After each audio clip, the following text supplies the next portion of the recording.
इतिहास में एक बड़ी सुंदर कथा आती है।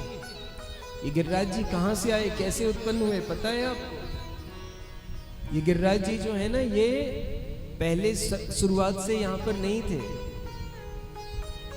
त्रेता युग में जब भगवान श्री राम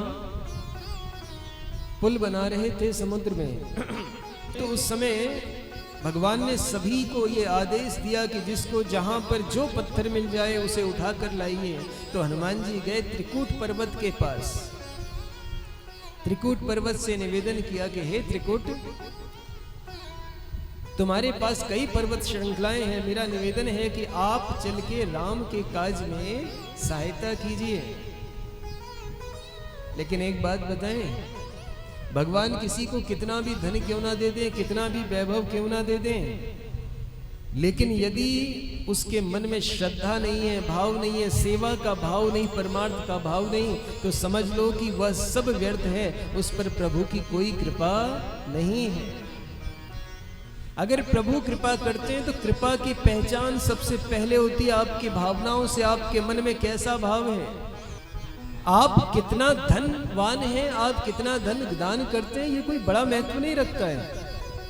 आप कुछ ना होते हुए भी कितना परमार्थ का भाव रखते हैं, ये महत्वपूर्ण होता है। यदि आपके हृदय में ये भाव है कि मेरे पास जो भी है सब कुछ मैं परमार्थ में लगा दूं, मैं सत्य कहता हूं, समझ लीजिए आप पर बिहारी जी की खूब कृपा है। ये कृपा की पहचान है। लोगों के पास धन इतना होता है लेकिन कभी भी वो देना नहीं चाहते। त्रिकूट के पास इतनी पर्वत श्रृंखला, लेकिन राम के काज में नहीं लगना चाह रहा था, मना कर दिया, मैं नहीं जाऊंगा। लेकिन उसका एक पुत्र है जिसका नाम है गोवर्धन, पुत्र का नाम है गोवर्धन। जैसे हनुमान जी जाने लगे तो गोवर्धन ने कहा, अरे हनुमान जी रुको, मेरे मन में भाव है कि मैं राम जी के चरणों की सेवा करूं, हो सकता है कि मेरे भी मस्तक पर राम जी का चरण पड़ जाए और मेरी भी मुक्ति हो जाए। हनुमान जी ने कहा, तुम्हारे पिताजी तो मना कर रहे हैं, तुम कैसे जाओगे? कहते हैं, देखो, जो माता पिता किसी भक्त को भगवान से मिलने से रोकें या जो भगवान की सेवा न कर सकें, ऐसे माता पिता को अगर त्याग भी दो तो भी पाप नहीं लगता है। गोवर्धन ने कहा कि मेरा निवेदन है आप मुझे ले चलिए।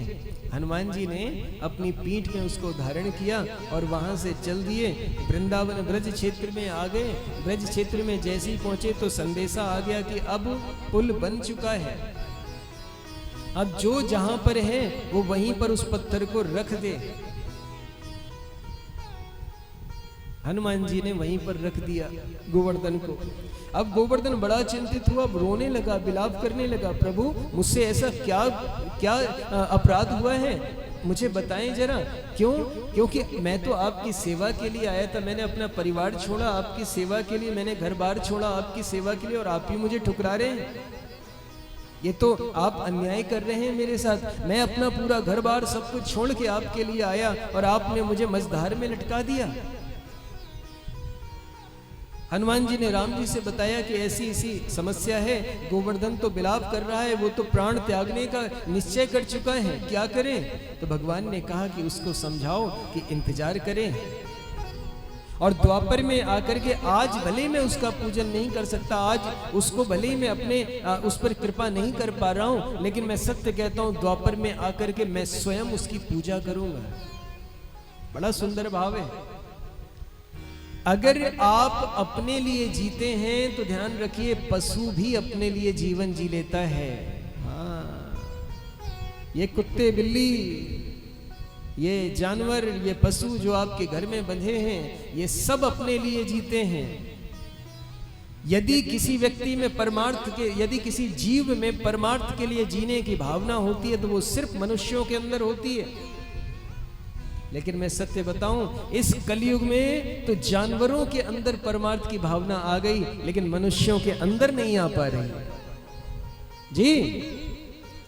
पशु परमार्थ करने लगे इस कलयुग में आके, लेकिन हम मनुष्यों के अंदर परमार्थ की भावना नहीं आ रही है। याद रखना, जो व्यक्ति परमार्थ की भावना से जीवन जीता है, जिस प्रकार से गोवर्धन एक साधारण पर्वत होके आज भगवान की तरह पूजा जा रहा है, इसी प्रकार से जो व्यक्ति परमार्थ करता है वो भी आने वाले समय में भगवान की तरह ही पूजा जाता है। ये निश्चित है। अपने लिए तो हर कोई जीता है, वास्तविक जीवन वो है जो दूसरे के लिए जिया जाए।